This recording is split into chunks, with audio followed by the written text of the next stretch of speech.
एक बार फिर आप सभी ऊर्जावान यंग एनर्जेटिक युवाओं का वेलकम है। और आज हम लोग पढ़ेंगे thermal stability of covalent compound. Previous lecture में हमने देखा था कि अल्कली और अल्कलाइन मेटल यानी आयनिक कंपाउंड में थर्मल स्टेबिलिटी का क्या ट्रेंड्स होता है और कैसे हम निकालते हैं, वो ट्रिक बताए थे। आज हम लोग किसी कोवैलेंट कंपाउंड का बारे में डिस्कस करते हैं कि कोवैलेंट कंपाउंड्स के थर्मल स्टेबिलिटी को हम निकालते कैसे हैं। ठीक है, तो थर्मल स्टेबिलिटी किसका? कोवैलेंट कंपाउंड का, ये मेरा हेडिंग ही है, डायरेक्टली प्रोपोर्शनल होता है बॉन्ड एनर्जी।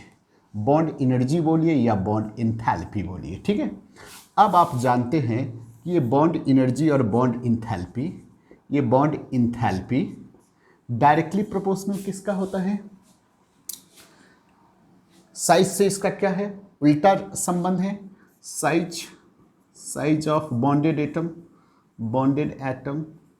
साइज यदि बड़ा होता है तो बॉन्ड एनर्जी क्या होता है? कम होता है। नहीं, साइज बड़ा होता है तो बॉन्ड एनर्जी कम होता है। Multiplicity of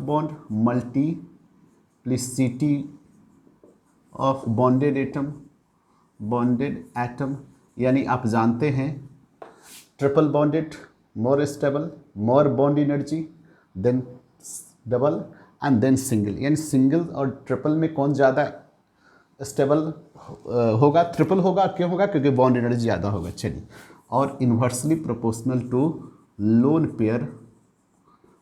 pair electron present on bonded atom. तो इस बातों का आप ध्यान रखिएगा तो आप निकल जाएगा। तो चलिए हम लोग डिस्कस करते हैं, जैसे HF, HCl, HBr, HI। निश्चित रूप से इसमें क्या होगा? बॉन्ड एनर्जी साइज के आधार पर हम लोग निकालेंगे, है ना। साइज बड़ा तो बॉन्ड एनर्जी कम, तो इस आधार पर मेरा ये काम हो जाएगा। ठीक है सर। अब हम ऐसे ही यदि हम निकालते हैं CH4 NH3 H2O और HF, चलिए इस पर भी डिस्कस हो जाए। ये हो गया। फिर देखिए N2O2 F2, ये हो जाए। तो देखिए ये तो मेरा इससे आ जाएगा, काम बन गया। ये देखिए यहाँ देखिए N के बीच में क्या है? ट्रिपल बॉन्डेड है। O के बीच में क्या है? डबल बॉन्डेड है। F के बीच में क्या है? सिंगल बॉन्डेड है। ठीक है, तो इस आधार पर मल्टीप्लिसिटी के आधार पर ये मेरा बॉन्ड एनर्जी हो गया। बॉन्ड एनर्जी हो गया तो थर्मल स्टेबिलिटी का ट्रेंड्स भी हो गया। ठीक है, अब यहाँ देखिए, ये देखिए इसमें। अब यदि यहाँ आप साइज के आधार पर निकालेंगे तो आप मात खा जाएंगे। ठीक है, क्यों? क्योंकि इसमें देखिए यहाँ CH4 में ये 4 सिग्मा बॉन्ड से अरेंज है। NH3 में देखिए 3 सिग्मा बॉन्ड से अरेंज है, 1 लोन पेयर है। यहाँ देख लीजिए, यहाँ कितना? 4 सिग्मा बॉन्ड से हैं। H2O में देखिए 2 लोन पेयर इलेक्ट्रॉन है, और HF में 1 2 3 4 5 6 3 लोन पेयर। ठीक है, और साइज यदि करेंगे तो साइज के आधार पर तो सबसे छोटा साइज किसका है? F है, क्योंकि पीरियड में अब लेफ्ट टू राइट जाता है तो साइज डिक्रीज करता है, तो size F then O then N। तो साइज के आधार पर तो मेरा ट्रेंड्स ये हो जाना चाहिए थर्मल स्टेबिलिटी का। लेकिन नहीं, यहाँ ऐसे थोड़ी है सर।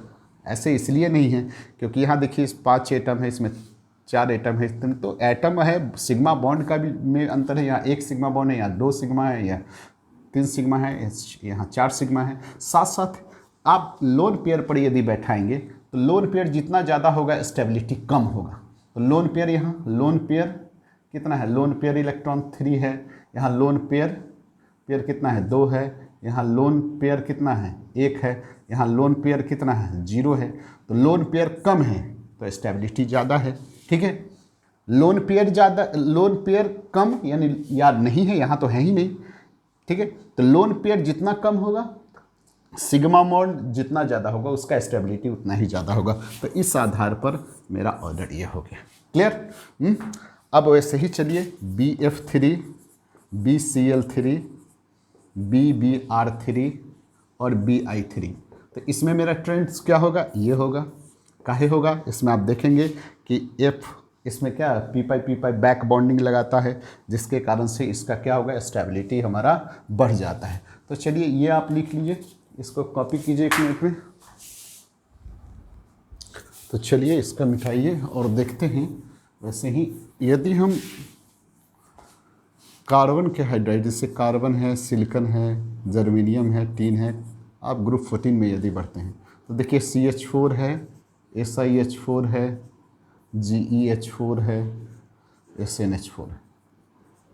ठीक है, इसमें यदि बढ़ते हैं, या फिर NH3, PH3, ASH3, SbH3, ऐसे आप बढ़ते हैं। ये N है, P है, AS है, Sb है, ऐसे आप ये ग्रुप 15 में या 14 में आप जानते हैं। तो चलिए इसमें क्या होगा, देखिए इसमें एनायन तो सबका कोई प्रॉब्लम ही नहीं है, मैंने H सब में कॉमन है।